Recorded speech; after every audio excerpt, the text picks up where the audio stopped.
complex of a topic, but we hope to cover the high points.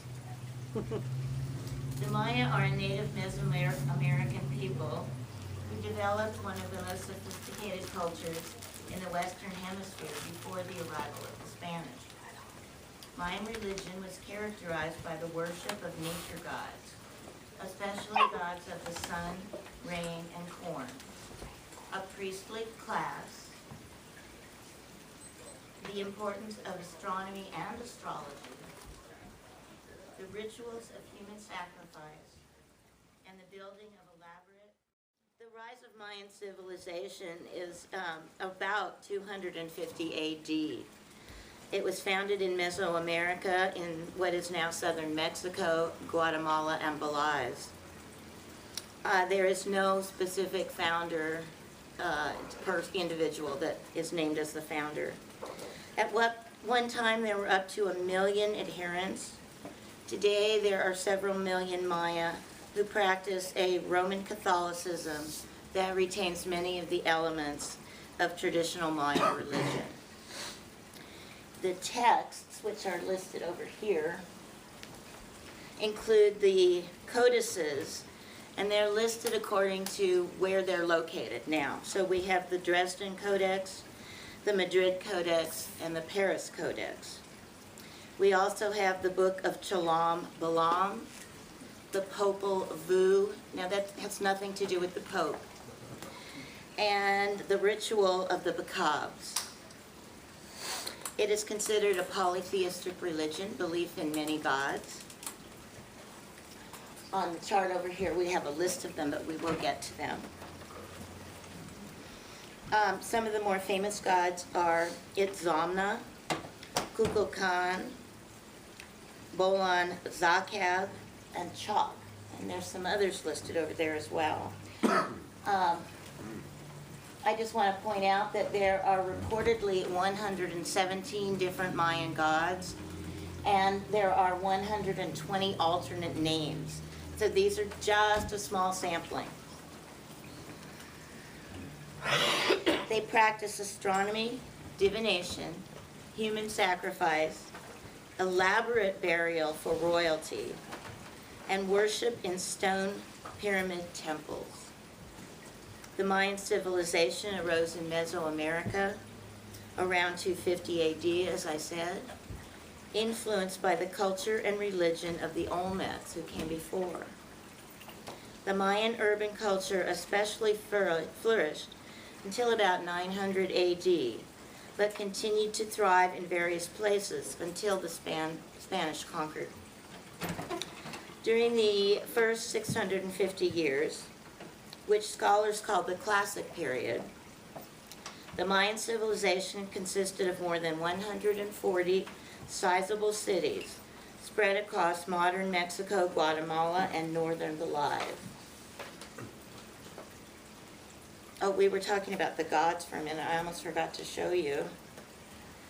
Their god, Kukulkan, is also known as Quetzalcoatl. You may have heard of that. It's the Aztec name.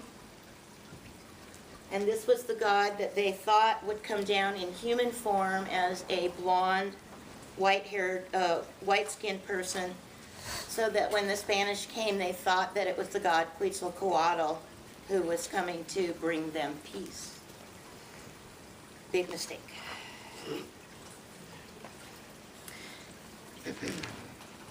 Yeah. At its peak, the total population may have reached 2 million people, the majority of whom lived in modern-day Guatemala. The cities seem to have been mainly ceremonial centers, with the majority of the Maya living a rural agricultural life around the cities. Sometime after 900 AD, the Mayan culture declined, and dramatically most of the cities were abandoned. Later scholarship attributes this decline to the loss of trade routes due to war. There is also some speculation that it has to do with them overcropping the fields and running out of food. The great southern cities became depopulated, but the cities of the Yucatan Peninsula in Mexico, such as Chichen Itza, Uxmal, and Mayapan, continued to thrive in the early part of the post-classical period. That was from 900 to 1519 AD.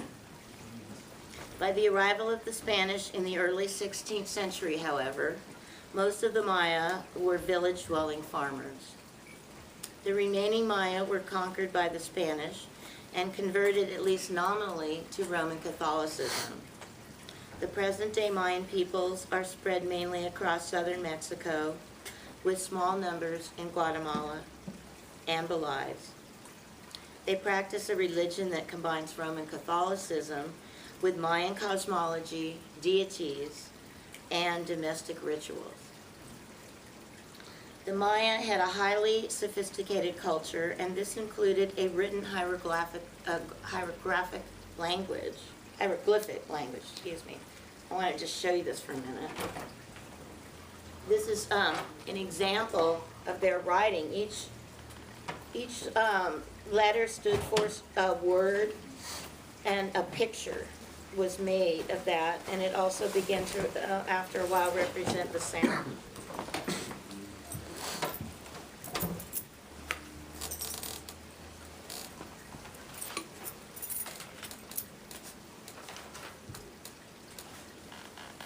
Let's see, where was I?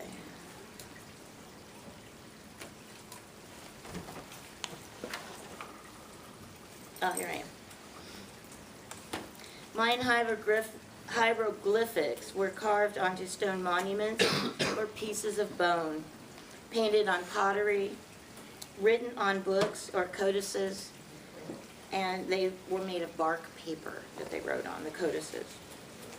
Mayan texts describe religious rituals, astronomy, divination, and are the most valuable sources of information on the ancient civilization. Many of them were destroyed by the Spanish because of their pagan religious content.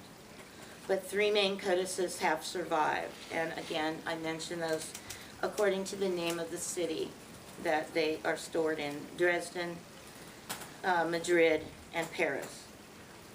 The Dresden Codex contains very precise tablets of Venus and the moon, and describes a method of predicting solar eclipses. So this was very sophisticated knowledge for the time.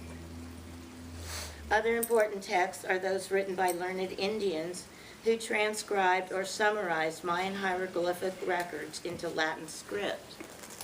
Of these, the books of Chilam Balam, written in Yucatec Maya, and consisting of historical chronicles mixed with myths, divination, and prophecy. Another text, the Ritual of the Bacabs, covers religious symbolism, medical incantations, and similar matters. Perhaps the most famous of these texts is the Popol Vuh, 1554 to 1558, which was written in a language that looks just like the word quiche, so I'm going to assume that's how you say it. A Highland Maya language, and translated into Spanish by a priest. This tells of the mythology and the cosmology of the post-classic Mayan in Guatemala, and shows central Mexican influences. It chronicles the creation of man, the actions of the gods, the origins and history of the Quiche people, and the chronology of their kings as far down as 1550.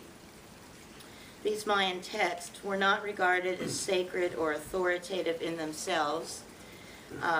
They're not considered revelations such as the Bible or the Quran, but they are very important records of religious rituals and knowledge.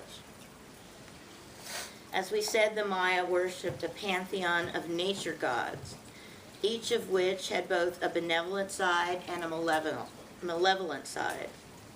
The most important deity was the supreme god Itzamna, the creator god, the god of fire, and the god of the heart. Also, the god of divination and writing. Many of these gods had more than one role. Then there were different gods that had parts of one god's role and another part of another god's role. They're all mixed up. Another important Mayan god was Kukulkan, the feathered serpent, who appears on many temples and was later adopted by the Toltecs and Aztecs as Quetzalcoatl. Also important was Chalk, a hook-nosed god of rain and lightning. Another important Mayan god, whoops, sorry, I read that. A third god that frequently appears in Mayan art is Bolan Sazcap, who is depicted with a branching nose and is often held like a scepter in the ruler's hand. He is thought to have functioned as a god of royal descent. The gods were considered intermediaries between the gods themselves and the people. Mayan rulers were seen as semi-divine themselves, and they were buried in elaborate tombs filled with very valuable offerings. The Mayan view of the afterlife consisted primarily of a dangerous voyage of the soul through the underworld. Now, the underworld was populated by sinister gods and was represented by the jaguar, the symbol of night. The majority of Maya, including the rulers, went to the underworld. Heaven was reserved for those who had been sacrificed or who died in childbirth. Now, another reason you could go to heaven is listed under Ixtab, who is the goddess of suicide. They had a totally different view of it than many other religions and considered suicide was a way to get to heaven. So if you committed suicide, you died in childbirth, or you had your heart ripped out, got you to heaven. There were some compensations. To the Maya, science and religion were one and the same. They developed an impressive system of mathematics and astronomy, and they intimately related science to religious rituals. The mathematical achievements included positional notation and the use of zero. In astronomy, they accurately calculated a solar year. They compiled precise tablets of positions of the moon and Venus, and they were able to predict solar eclipses. The Maya were obsessed with time. To understand and predict various cycles of time allowed them to adapt to the best and make the best use of the natural world. Mayan cosmology had it that the world had been created 5 times and destroyed 4 times. On a more temporal scale, the various days of the year were considered appropriate to specific activities, and some were entirely unlucky. If we look at this chart here, it talks about the Mayan calendar. They had an elaborate calendar, which I cannot begin to fully describe to you. But they did have a solar year, and that calendar was called the Haab, H-A-A-B. That year had 365 days. A 365 days of 18 months with 20 days each, plus 5 days at the end that were considered really unlucky. Nobody went out, nobody did anything on those days. The Tzolk'in was their sacred year, and it consisted of 260 days. Now, those days were named by the combination of 13 numbers combined with 20 names, which gets you 260. They also had a system of cycles that were used in their long count. And the long count consisted of the days that elapsed from a 0 date. Now, their 0 date was 3,114 BC. So that was the date they started the long count calendar in, and they marked the days from then until December 21st, 2012. They probably just ran off. Did anyone see that? It was a cartoon. The guy's got a big wheel of Mayan calendar on it and around. Somebody's gonna be pissed. And it's like, oh no, I ran out. Created 5 times short. Yeah, the end of 2012 is the cycle where You really think the world's gonna end? The Maya, I don't think They've been so. thinking the Yeah, I world's don't gonna think end so for a either. while. They thought, what was it, in 666. There'll be plenty of time to discuss this after the talk, in like guys. the 60s or whatever, they thought Church. that. The Maya practiced a form of divination that centered on their elaborate calendar system and extensive knowledge of astronomy. It was the job of the priests to discern lucky days from unlucky ones, and they had to be good at it, you know what I mean? And advising the rulers on the best days to plant, harvest, and wage war. They were especially interested in the movements of the planet Venus. Now this is strange because we think of Venus as the planet of love, and that's from the Greek. Now, they had a different view on it. They scheduled their wars according to the rise of Venus in the heavens. Strange, different. The Mayan calendar was very advanced and consisted of the solar year that I mentioned, and the other, all the things that I mentioned on here, the sacred year, the long count. And they had names for these different units of time, the kin, the uno, the tune, the katun, and the baktun. And if you can all see this, it'll show you how many days are in each. The units that were used in the Mayan long count were calculated from the 0 date. In the post-classical period, the method of notation was changed a bit from this that I've described, and it was simplified. But this change has made it difficult to correlate the Mayan count with the Christian calendar. But as I said, most scholars are confident that Katun 13 Ahu, that was the name of the date, which seemed to have great significance for the Maya, that it ended on November 14, 1539. Now, it has been calculated that the next Katun will end on December 21st, 2012. Naturally, this has inspired quite a bit of speculation as to what might happen on this date. Until the mid-20th century, scholars believed the Maya to be a peaceful, stargazing people, fully absorbed in their religion and astronomy, and not violent like their neighboring civilizations to the north. It was later found out that this was not true, although they do have an impressive culture and impressive scientific discoveries. They did engage in human sacrifice. Nearly all of the Mayan hieroglyphic writings have been deciphered by now, though, and so we know more. We have a much different picture. The text records that the Mayan rulers waged war on Mayan cities. They took their rulers captive, they tortured them, and they ritually sacrificed them to the gods. In fact, human sacrifice seems to have been a central Mayan religious practice. It was believed to encourage fertility, to demonstrate piety, and to propitiate the gods. The Mayan gods were thought to be nourished by human blood, and ritual bloodletting was seen as the only means of making contact with the gods. The Maya believed that if they neglected these rituals, cosmic disorder and chaos would result.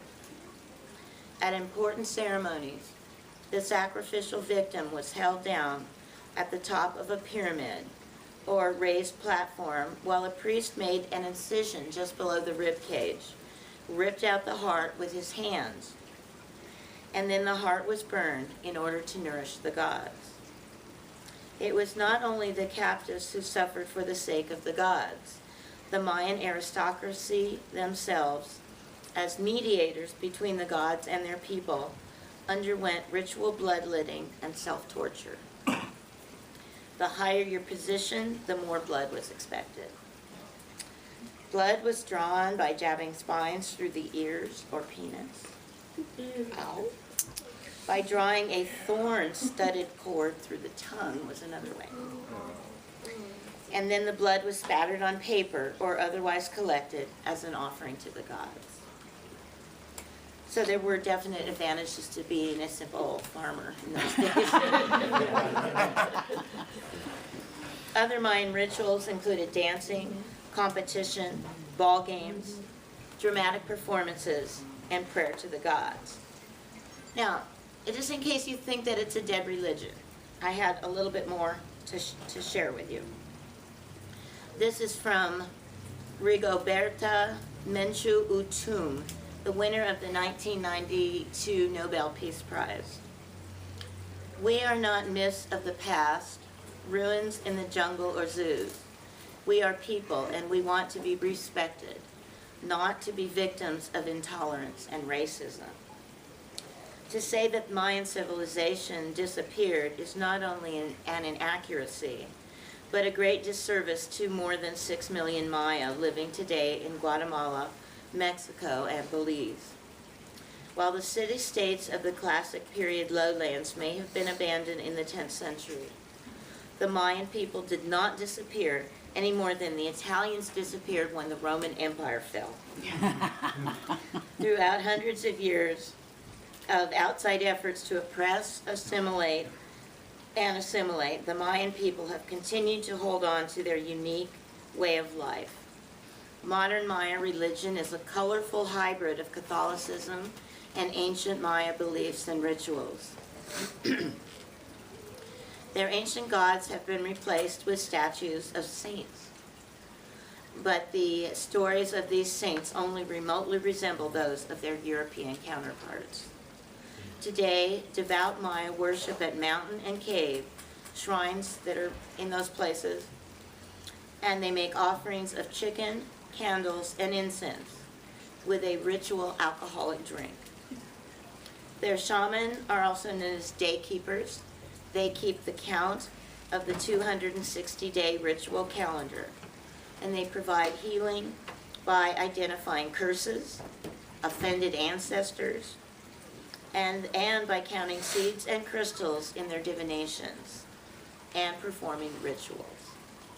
The Maya community has both secular and religious leaders. A man rises through the ranks of a confraternity by assuming increasing financial responsibilities for religious feasts and processions. Often near financial ruin by the time he completes his obligations. Most Mayan families, though, are maize farmers, and they still use the slash and burn method for their agriculture.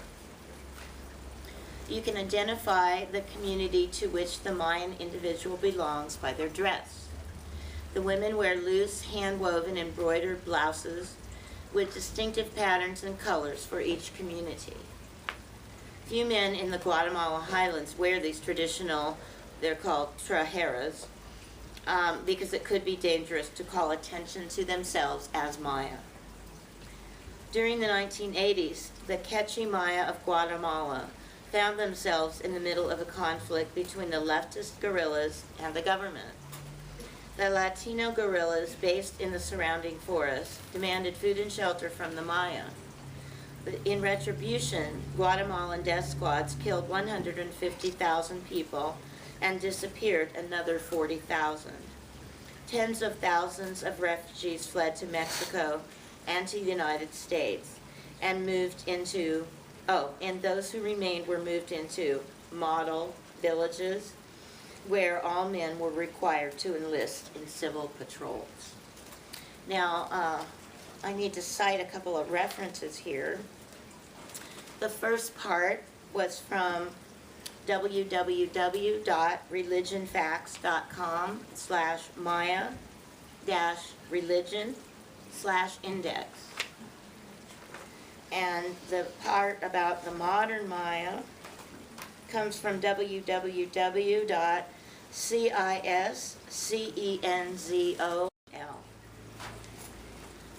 This is another something, I know it's getting a little long and I'll be brief, but this I thought would interest some of the people here. Mayan myth discusses connections with beings from other realms who came to Earth to seed the planet. This is one interpretation. Many people see the story of the Popol Vuh is the story of extraterrestrial gods who came down and made man in their own image. When they first made man, he was perfect, living as long as they did. He could see far and wide, was clairvoyant, and was as perceptive as they were. They realized that they had made a competitor who was as wise as the gods themselves. So they destroyed him and started over creating present-day man. Does that make you feel better? Modern man lives shorter lifetimes, is not as smart, and is here to act as a servant race to the gods.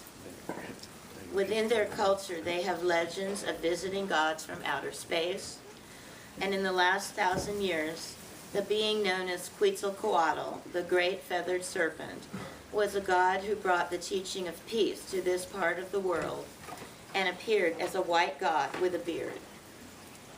The drawings of him look almost identical to the drawings of beings known as Ea or Enki in the Sumerian teachings. Now, in fact, they looked like the images we see in reptilians. I'm not going to speculate on that, I'll leave that to you. That we get from www.lost-civilizations.net/mayagods.html. And I want to thank you for your attention.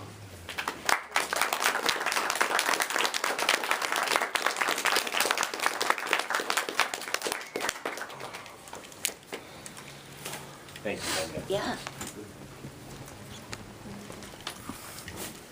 Imagine Linda has every month for 2 years now, two years now, been studying a different religion and bringing that information to us every month. So thank her again. Oh, thank you.